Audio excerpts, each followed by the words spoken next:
আমি প্রশ্নে প্রশ্নে চলে যাই সরাসরি। আমরা দেখলাম যে জগন্নাথ বিশ্ববিদ্যালয়ে ছাত্রছাত্রীদের একটি দাবির মুখে এই সরকারের উপদেষ্টা জনাব মাহফুজ আলম যখন সেখানে গেলেন, তখন তার উপরে তাকে স্লোগান দেওয়া হয়েছে, এক পর্যায়ে তার মাথায় একটি বোতলও ছুঁড়ে মারা হলো। আপনি কি জনাব মাহফুজ আলমের এই আঘাতকে এনসিপি বা বৈষম্য বিরোধী ছাত্র আন্দোলন যেটা আগে ছিল, বা এখন যে এটা বাংলাদেশ গণতান্ত্রিক ছাত্র সংসদ আছে যার নেতৃত্বে আপনি আছেন, তার উপরে আঘাত হিসেবে দেখছেন, নাকি ব্যক্তি মাহফুজের উপর আঘাত হিসেবে দেখছেন? জনাব আবু বকর মজুমদার। শুরুতে ধন্যবাদ জানাচ্ছি। জি জি, আমাকে শোনা যাচ্ছে? জি জি, ধন্যবাদ জানাচ্ছি জি। খালেদ মহিউদ্দিন ভাইকে আপনারা এখানে ডেকেছেন বিষয়গুলোকে পরিষ্কার করার জন্য। জনাব মাহফুজ আলম আসলে কে? মাহফুজ আলম হচ্ছেন গণ অভ্যুত্থানের একজন অংশীজন, যিনি আমরা যারা গণ অভ্যুত্থানের ফ্রন্টলাইনে ছিলাম আমাদেরকে বিভিন্নভাবে পরামর্শ দিয়ে এবং আন্দোলনকে ড্রাইভ করার জন্য আমাদেরকে সবসময় সহযোগিতা করেছেন। এবং ওনার এখানে ফ্যাসিবাদী আমলে ছাত্রলীগের বিরুদ্ধে আওয়ামী লীগের বিরুদ্ধে ওনার দীর্ঘ স্ট্রাগল ছিল। এখানে আবরার ফাহাদ হত্যাকাণ্ডের পর 8 স্তম্ভের যে এখানে করা হয়েছে সেখানে মাহফুজ আলমের বিশেষ ভূমিকা ছিল। এবং পরবর্তীতে ঢাকা বিশ্ববিদ্যালয়ের বিভিন্ন আন্দোলন সংগ্রামে কিন্তু মাহফুজ আব্দুল্লাহ ওনার বুদ্ধিবৃত্তিক জায়গা থেকে, ওনার ব্যক্তির জায়গা থেকে উনি সবসময় সেই ভূমিকা রেখেছেন। এবং তারই প্রেক্ষিতে উনি গণ অভ্যুত্থানে একটা বিরাট ভূমিকা রেখেছেন আমি মনে করছি, যেহেতু আমিও গণ অভ্যুত্থানের ফ্রন্টলাইন হিসেবে আপনারা আমাকে চিনেছেন। তো সেই মুভমেন্টে মাহফুজ আব্দুল্লাহ দীর্ঘ একটা ভালো ভূমিকা পালন করেছেন। এবং গণ অভ্যুত্থানের ছাত্রদের প্রতিনিধি হিসেবে মাহফুজ আলম উনি সরকারে গিয়েছেন।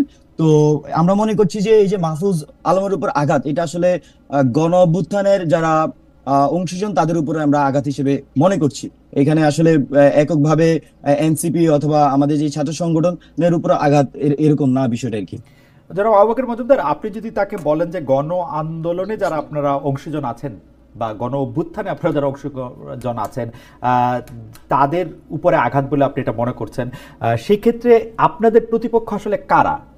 কয়েকদিন আগে পর্যন্ত গণ অভ্যুত্থানে যারা অংশ আপনারা নিয়েছেন, অংশীজন যারা ছিলেন, তাদের মধ্যে তো তারা তো আপনারা একসঙ্গেই ছিলেন। এখন আপনার প্রতিপক্ষ আসলে কারা? কাদেরকে আপনি এখানে যতটা না প্রতিপক্ষ, তার চেয়ে বিষয়টা হচ্ছে জগন্নাথ বিশ্ববিদ্যালয়ের যে আন্দোলনটি চলমান আছে তাদের যে দাবিগুলো দেখেছি সবগুলা দাবি যৌক্তিক, এবং দাবিগুলো সমাধান করার জন্য কিন্তু মাহফুজ আলম উনি এসেছিলেন। এবং ওনার বক্তব্যের এক পর্যায়ে আমরা দেখি যে উদ্দেশ্য প্রণোদিত ভাবে ওনার উপর আপনার বোতল ছোড়া হয়। তো এই বিষয়টি নিন্দনীয়, এবং আমরা মনে করছি যে আন্দোলনকে স্যাবোটেজ করার জন্যই কোনো একটি নির্দিষ্ট গ্রুপ এই ধরনের ঘটনা ঘটিয়েছে, এবং আমরা এই ঘটনার নিন্দাও জানিয়েছি। এবং আপনারা দেখছেন যে সোশ্যাল মিডিয়া থেকে সব জায়গাতে নেটিজেনরা কিন্তু এই ঘটনার নিন্দা জানিয়েছেন এবং মাহফুজ আলমের পক্ষে নিয়েছেন। তো সর্বশেষ একটি কথাই বলবো, গণ অভ্যুত্থানের পরবর্তী সময়ে এখানে যারা গণ অভ্যুত্থানের অংশীজন ছিল তাদের মধ্যে নানা ধরনের বিভাজনের রাজনীতি করানোর চেষ্টা চলছে, এবং আমরা আসলে এই ধরনের বিভাজনের রাজনীতি বাংলাদেশে চাই না। বরং আমরা বিভাজনের রাজনীতি প্রসঙ্গে গণ অভ্যুত্থান যেই আমি একটু শেষ করে নেই এখানে। জি অবশ্যই, আমি যেটা বলতে চাইছিলাম যে আপনি শেষ করেন, আমি আপনার কথা থেকেই বলতেছি। আপনি বিভাজনের রাজনীতির কথা বলছেন, আমি সরাসরি ভাবে বলি, মাহফুজ আলমের ওই আক্রমণের পরে এবং আগে আমরা দেখেছি যে মাহফুজ আলমের জন্য জামাত শিবিরকে দায়ী করছেন। আপনিও আপনার ফেসবুক স্ট্যাটাসে সেটার মধ্যে জামাত শিবিরকে আপনি দায়ী করতেছেন। কিন্তু আমাদের প্রশ্নটা এর আগের জায়গায়।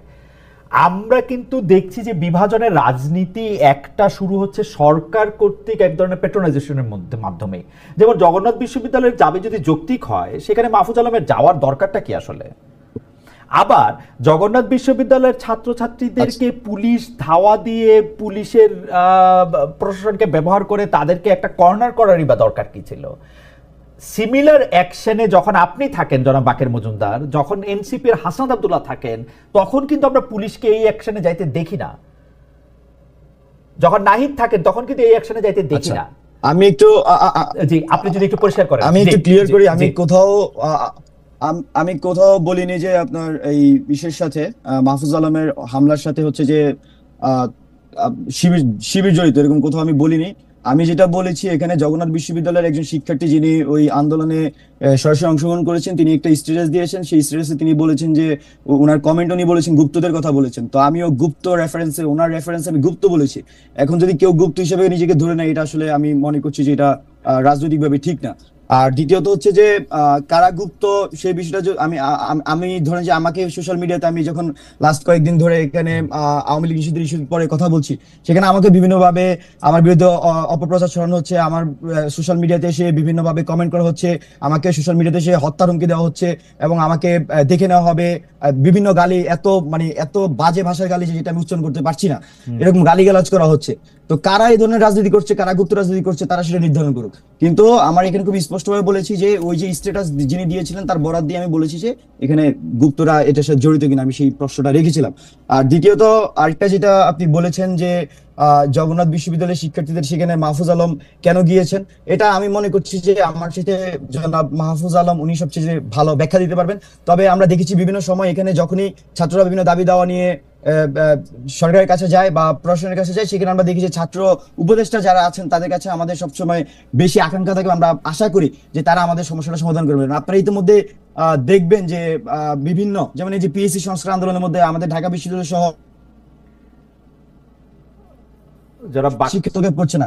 আমরা দেখছি তার আগেও জগন্নাথ বিশ্ববিদ্যালয়ে যখন আন্দোলন হচ্ছিল তখনও কিন্তু ছাত্র উপদেষ্টাদেরকে ডাকা হয়েছিল। তো বিভিন্ন পর্যায়ে ছাত্রদের যে কোনো আন্দোলনে কিন্তু ছাত্র উপদেষ্টার প্রতি এক ধরনের ডিমান্ড থাকে, এবং আমার কাছে মনে হয়েছে যে হয়তো মাহফুজ আলম উনি তার সেই ডিমান্ড পূরণের জন্য উনি আসলে গতকাল এসেছিলেন জগন্নাথ বিশ্ববিদ্যালয়ের শিক্ষার্থীদের কাছে, শিক্ষার্থীদের প্রতিনিধি হিসেবে সরকারে আছেন। জনাব বাকের মজুমদার, আমি একটা জিনিস এই আসলে আওয়ামী লীগ নিষিদ্ধ করার আন্দোলন থেকে এটা শুরু হয়েছে। যখন এই আন্দোলনের মধ্যে থেকে গিয়ে কেউ স্লোগান দিয়েছে গোলাম আজমের বাংলায় আওয়ামী লীগের ঠাঁই নাই, তারপর থেকে আপনারা তীব্র প্রতিক্রিয়া জানিয়েছেন। তার আগে থেকে জনাব মাহফুজ আলমের একটা পরিষ্কার অবস্থান আছে হচ্ছে জামাতে ইসলামের এগেনস্টে, এরকম মনে হয়েছে, যেই কারণে তাকে একটা স্ট্যাটাস তিনি দিয়েছেন, ক্ষমা চাইতে বলেছেন, পরে আবার একটা স্ট্যাটাস তুলে ফেলেছেন। আপনি আপনার ফেসবুক স্ট্যাটাসে বলেছেন, ফেসবুকে লিখেছেন, তোরা যারা রাজাকার সময় থাকতে বাংলা ছাড়, লাখো শহীদের রক্তে কেনা দেশটা কারো বাপের না, গোলাম আজম তুই রাজাকার, বাংলা কি তোর বাপ দাদার। আপনারা জামায়াতে ইসলামী এই রকম সাংঘাতিকভাবে, জামায়াত বা শিবির আপনাদের প্রতিপক্ষ কি করে হলো, বা আপনারা তো মাঠে একসঙ্গেই ছিলেন, বা অনেকে বলছেন জামায়াত শিবিরের লোকজন আপনাদেরকে গণ আন্দোলনের সময় বিভিন্ন রকম সুবিধা দিয়েছেন, সাহচর্য দিয়েছেন, প্রোটেক্ট করেছেন। এখন আপনারা কি এই জায়গা থেকে নিজেদেরকে বার করে নিয়ে আসতে চাচ্ছেন? এইটার জন্য কি আপনারা নতুন কোনো পলিটিক্সের খেলা এখানে খেলা হচ্ছে? আপনি যদিও রাজনৈতিক দলটির সাথে জড়িত না, আপনি ছাত্র সংগঠনের সাথে জড়িত, আপনি যদি একটু এক দুই লাইনে ব্যাপারটা বলতেন। আচ্ছা, আপনি যেটি মাহফুজ আলমের বলেছেন যে উনি এর আগে থেকে ওনার অবস্থান স্পষ্ট, উনি জামাতের বিপক্ষে একটা পক্ষে না এরকম একটা অবস্থান নিয়েছেন। তবে আমার কাছে বিষয়টি এরকম মনে হয়নি, বরং মাহফুজ আলমের যে অবস্থানটা ছিল সেটা ছিল 1971 পক্ষে, আমাদের মহান স্বাধীনতা মুক্তিযুদ্ধের পক্ষে ছিল।